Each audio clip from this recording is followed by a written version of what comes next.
replay will tell us what happened on the way down Conrod.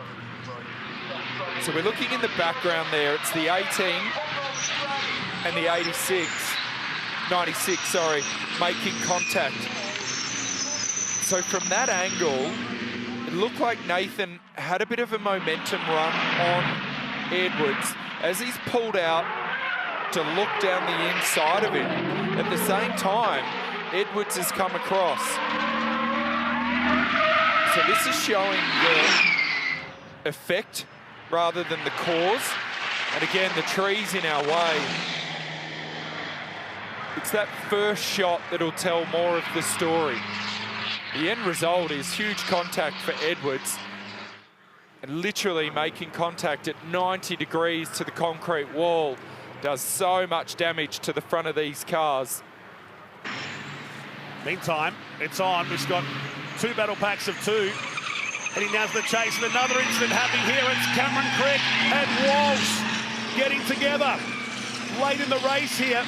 This blows the race wide apart, and Bailey Hall is in the mix as well. A wheel rolling off the track and into the gravel. So that's plucked the centre out of the rim. It's off the back of Crick. Crick's car. That's huge contact. Hall into the back of Crick. Like this incident down here at the Century Batteries Chase.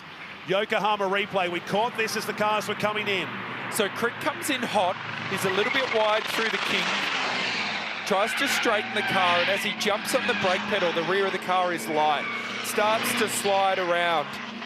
And just as it starts to slide around like that, it's like somebody pulling on the handbrake, so the rear tyres lock.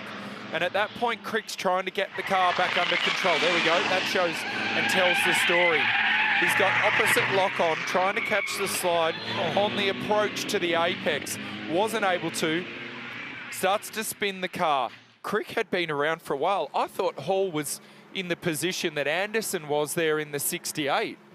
It's a long way back from this group of cars. It was a long way back. We saw Anderson go to the grass on the inside. Yokohama replay in slow-mo. As the Total Tools number 7, Triton, pulls up in the middle.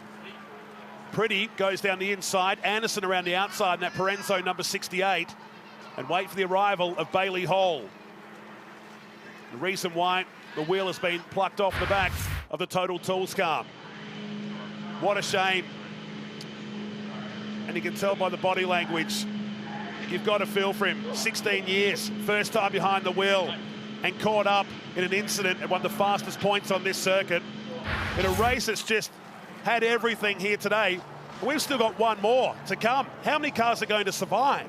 And look at the contact there. So we just saw images of Hall, clearly devastated in the pit lane. And then this slow-mo replay shows just how much force was used in that impact into the back of Crick's car.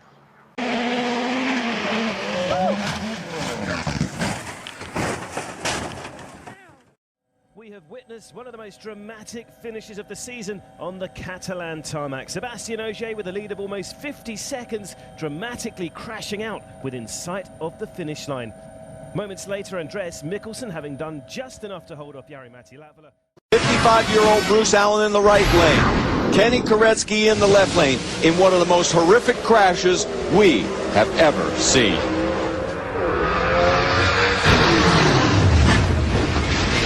What happened here, Mike?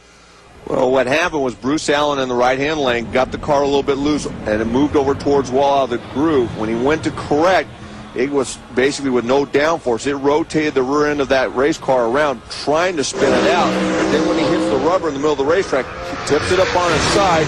Kenny Koretsky just basically T-bones him in just a horrific accident right there.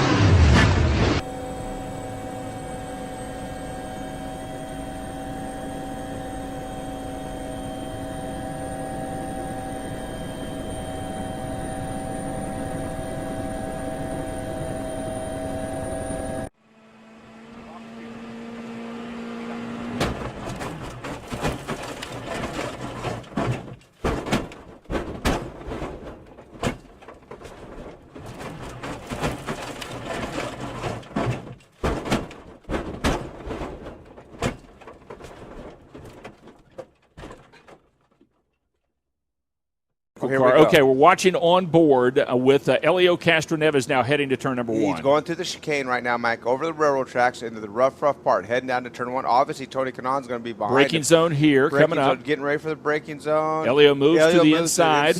Now to the outside. And, whoa! Oh, yeah. So Tony Kanaan literally flew over the top of Elio's car. He dominated last week, Marty. Didn't get the win, but it looks as though he's got a little redemption in mind here tonight. Oh, look out as he has a tire situation. Here comes Edwards right into it. They cross the line, and guess who wins the race? Stenhouse. Thanks to Carl Edwards. Gave him what a real finish. Sadler comes across the line third, Wise fourth, Almirola fifth, and Reed Sorensen wins the $100,000 in the dash for cash. And Ricky wins for the second time, courtesy of a shove from Carl Edwards. All right, take another look at this. Okay, all of a sudden, I don't think that's the engine. That's an engine. It's the engine. You're right. Wow. And I wonder if Carl got into the fluid and couldn't steer. I would think so, because you'd think he could have missed it, but it's hard to say from up here. You're right, though, and look at the tire from there. He did a good job of just keeping.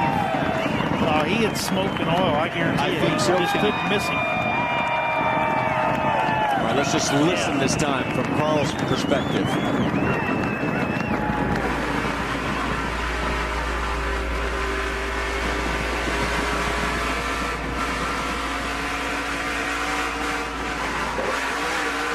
You could hear the rear tire spinning. And you couldn't see anything, and neither could Carl. No, and he couldn't steer.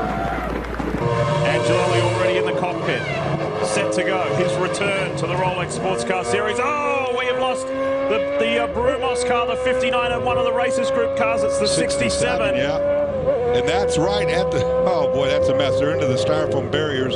Kevin Buckler, the team principal, on the left of your screen. That's right here in front of us. That's right at the turn into pit lane. So these guys hooked up together. Look, and someone spun on the pit lane here. That's Didier Taze, I think, is it? Oh, someone else goes. Crash. The 33 has gone. And another one. As well. There goes the Steve two. Earle and the two of Milka Duno. As you can see, Joey Hand goes as well. Oh, another one. Oh my gosh. We're losing half the field. Oh, that was a big hit. Oh my goodness. 1, 2, 3, 4. There's 6, 7, 8 cars there. Listen to this now. Big contact. That was Buckler. That was JC French. Now watch this. There goes Dr. Steve Earle. Milka Duno. To the right of your screen will be Joey Hand. Didier Taze has already spun up the top. Taze, but watch this now. There's Joey. This is very scary right here. There's Craig Standard, and huge impact. Mike Levitas drifts in there, and then that is the biggest hit of all. Mike Boffman slamming into the back of Kevin Buckler's car as Steve Earle gets back. Tempers were definitely tested, and JC France was not happy. We don't think that was because of the impact. We think that was something else, and there is a very shocked and stunned Mike Boffman. The fast forest roads of Rally Finland are the latest stop on the WRC Tour, and this was Thierry Neuville in the shakedown stage.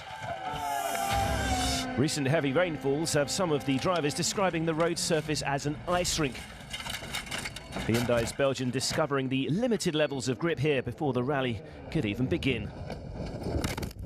Late, hasn't he, celebrating the birth of his most recent child? Goldak just locks him up, and look at the speed he hit the fence with. Takes Foster with him. Oh, that was nasty. He's cleared the fence. He's on the other side of the fence. Look at the top. Gunter Schaldak has gone straight on at turn 1 at Road America. And this is a point where we knew Now they're on the brakes. Look, the Mazda's on the brake. Gunter looks like he got on the brakes very late and then just locked them up. Oh, the car all the way over the top. You saw the Mazda dip down, and Gunter's car definitely did really start to slow down.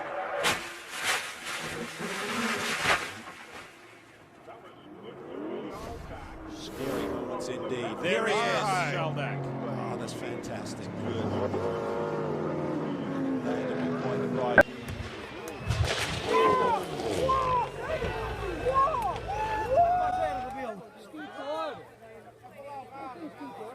Foda-se que achou a porta com o navegador lá dentro e aquela merda a arder. Está a arder o carro!